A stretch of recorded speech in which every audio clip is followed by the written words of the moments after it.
Uncle Neptune is the, what would you say, nom de musique of Jamie Ward, who's in our studio in Toronto now. Hi, Jamie. Hello. Nice to be talking to you. How do you like nom de musique? That's a good title. Pretty good, huh? I like it. Now, I should just tell people how Uncle Neptune first came to our attention here at the Roundup. It was through you. You'd sent an email to us saying, you can check out my website if you'd like, which I did, and was very taken by the music, and then you kindly sent the 2 CDs. So tell me a little bit about the history of Uncle Neptune. How did you invent him as a character? Well, I first started out as probably when I was about 18 or 19, I started getting into writing songs. At first, I trained, I went to the Royal Conservatory of Music in Toronto. But you went there while you were a kid?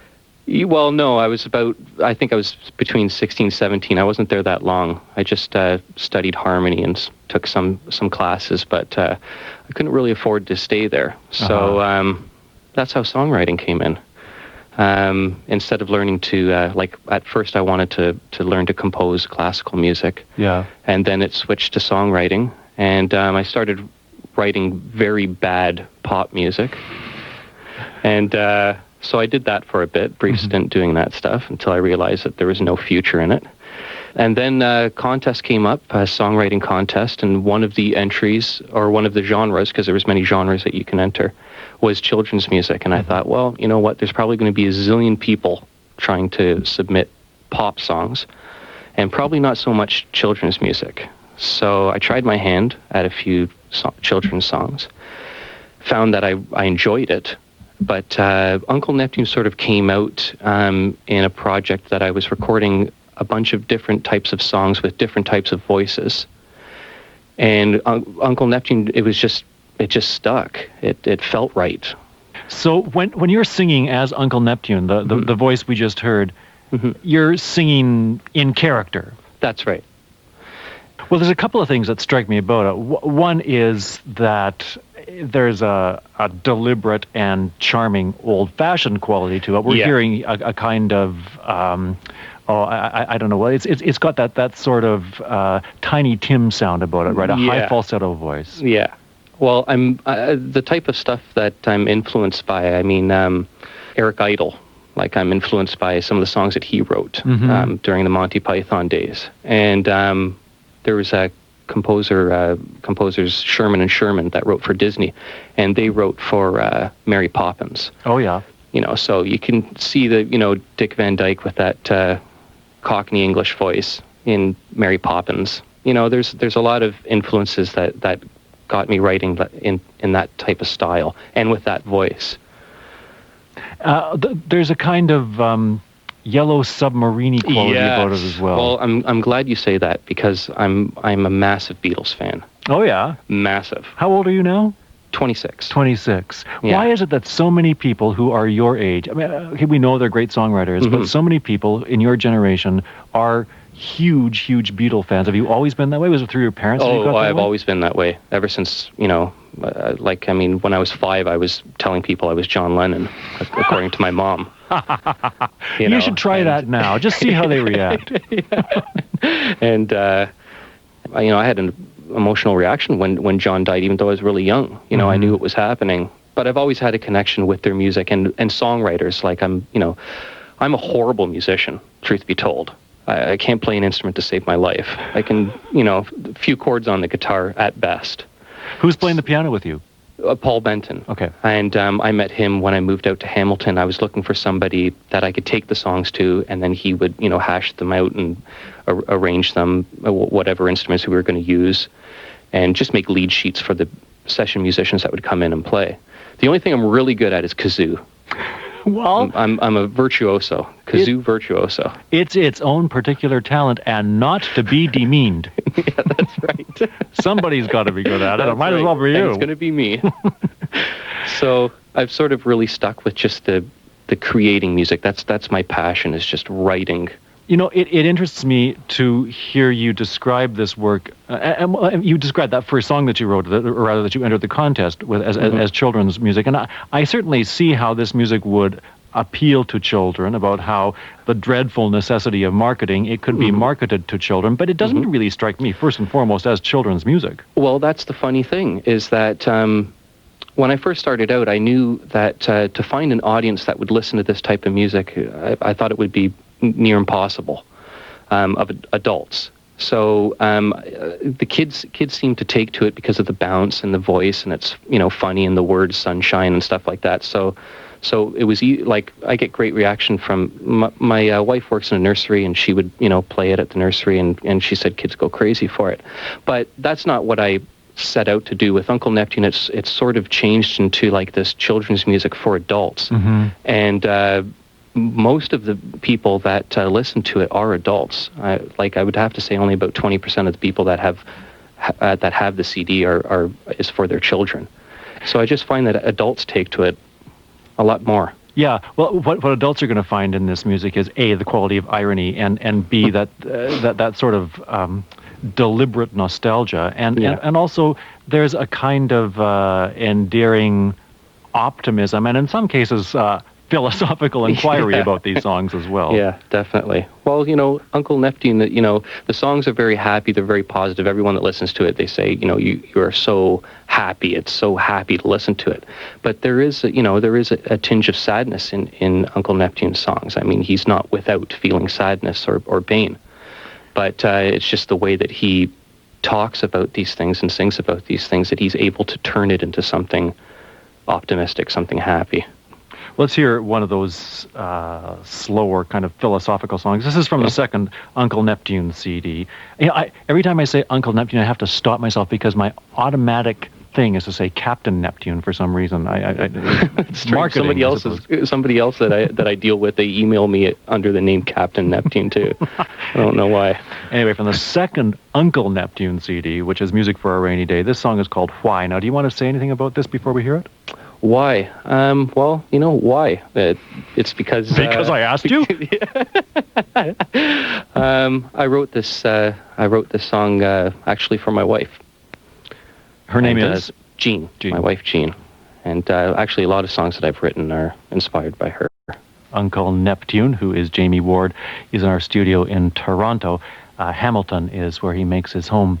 Jamie, I've just been through the business of naming cats. I have these 2 kittens at home, so I had to settle on names for them. It took a very long time. Was it always apparent to you as this character was emerging that Uncle Neptune would be his name, or did you have other possibilities in mind?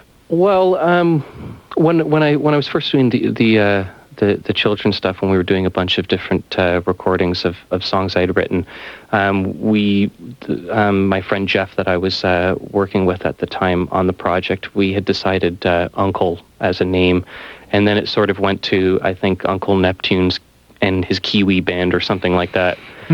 And then we stopped working together when I moved to Hamilton, and I cut off the Kiwi band, and it just became Uncle Neptune. Why? I really don't know. I don't know. Perhaps because tune is in it. Neptune, I don't know. I cut off the Kiwi band is a phrase that sounds both antipodean and painful, I have to say. Yeah. Why Hamilton? Well, Jean is from Hamilton. I met her in Toronto at a really corny type of Beatles party. And so that's what we had in common, the Beatles. What else do you need? Tell me a little bit about that Beatles party. Who holds such a thing? Oh, I don't want to say now that I said it was kind of corny. You're too late. You're in too deep. Well, it was. There's a Beatles fan club in Toronto, and they have these little get-togethers where a whole bunch of Beatles fans get together and they play videos of Beatles, and the band plays Beatles songs, and it's just for people that have a love for the Beatles. Yeah. And I met her there, and she was probably the only one there my age. And being female, it was like great. It just worked out, and so she lives in Hamilton, and she moved to Toronto. She didn't like it too much, so I said, okay, well, I'll move out to Hamilton. And I've been there ever since. Do you have a day job? Yes. Yeah, I work in a Canadian Tire. Get out. Really and truly? Yeah, that's what I do. In what aspect of Canadian Tire? What department of Canadian Tire? I'm a manager. I manage pretty much it's called promotional manager, which means I don't actually work in a department like you have hardware or sports or stuff like that. I kind of overlook most of the departments. And I can get you a good deal on a lawnmower.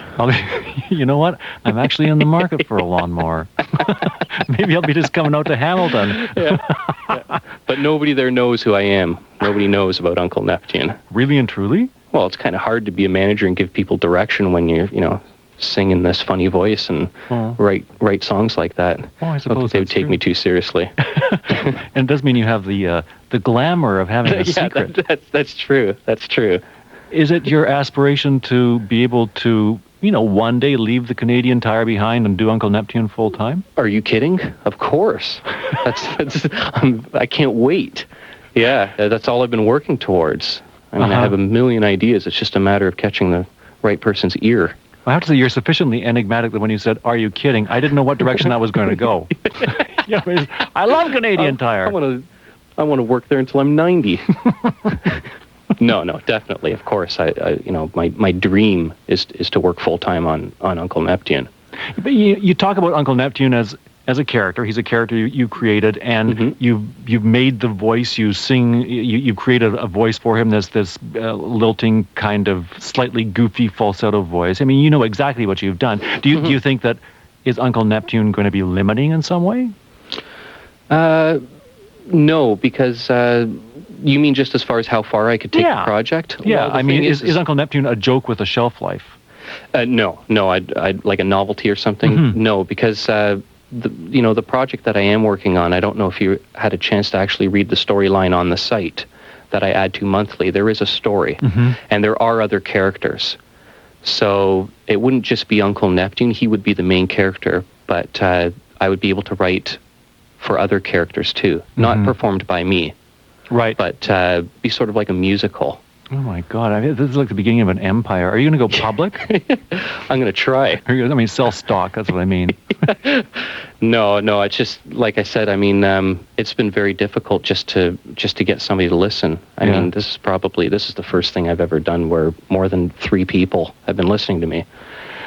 Well, I'll be very interested to see how it goes. The website's very impressive. It's www.uncleneptune.com, and you've got this connection with Billy Blob. Yeah, Billy Blob. Now, people may not have heard of Billy Blob. Billy Blob is an artist that lives in Kansas, and I met him over the internet. I was looking at different artists, and I sent out a bunch of emails to artists and animators to collaborate with me on this project. And 2 got back. One was Billy Blob. The other one was a company in New York that quoted me at $14,000 to $1 million per minute. Sort of didn't fit into my budget. So I took free with Billy Blob. And I sent him my music. He went bananas for it, and he loved it. And we just worked from there. And I liked his work. I gave him an idea of how I wanted Uncle Neptune to look. Yeah. And he took it from there, and he did a great job. There's a lot of things that we want to do with it, obviously. Like, I mean, it's in such a premature, it's only been going for 6 months, I think, now. And we have tons of ideas that we want to do with the site. Yeah. I love the sound of all this. It is so darn modern. That's the thing. You meet your wife at the Beatles, the corny Beatles fan club party. You meet your collaborator on the internet. Yep. Boy, oh boy, it's a new age, I got to tell you. That's right. When I was a kid, none of this happened. None of this happened at all. Yeah, definitely. It's a wonderful collaboration because his artistic sensibility and your music sensibility seem to dovetail very neatly. Yes, they do. That's the thing about it, is that when I said that I gave him ideas of what I wanted him to look, I gave him as much artistic freedom as I possibly could. I mean, other than the fact that about the hat and the vest, I wanted him to listen to the music, and from the music, from listening to the character of the music, what would be his interpretation of that character. And I liked it right away. He didn't have to revise it or anything. Have you actually had much of a chance to perform this music publicly? No, that's the thing. I'm not much of I'm not interested in performance. I'm more interested in like a project that I'd be interested in is like an animated show, right? Or doing like I don't know how to explain it. Like sort of like you know how they had those radio shows before TV was around, like the Lone Ranger or stuff like that. Well, of course, years before my time, but I've heard tell. Yeah, you've heard about it, though. Yeah, something like that, where I'd have, the characters and there would be the storyline, the continuing storyline, different episodes and music to tie it all together in between it with songs related to the storyline. Well, I tell you, I think you got something going here. It's very attractive music, and I've been so happy to listen to it. And I think we'll play one final tune. This is also from the CD Music for a Rainy Day, and this is the one called "I Like Being Me." And before we hear that, I'll just say thanks a bundle. It was really good of you to come in from Hamilton. Well, I'd like to thank you and everyone there at Richardson's Roundup. It's been great. I really appreciate it. Thank you. Well, our pleasure. And, if you happen to have some Canadian Tire money you want to stick in an envelope and send our way, that'd be fine, too. Will do. Okay, and we'll let people know about your website and everything. Thank you. Okay, thanks, Jamie. Take care, Bill. Bye-bye. Bye-bye. Jamie Ward, he was in our studio in Toronto. His nom de musique is Uncle Neptune, and you can go to uncleneptune.com for more information. It's a very engaging website.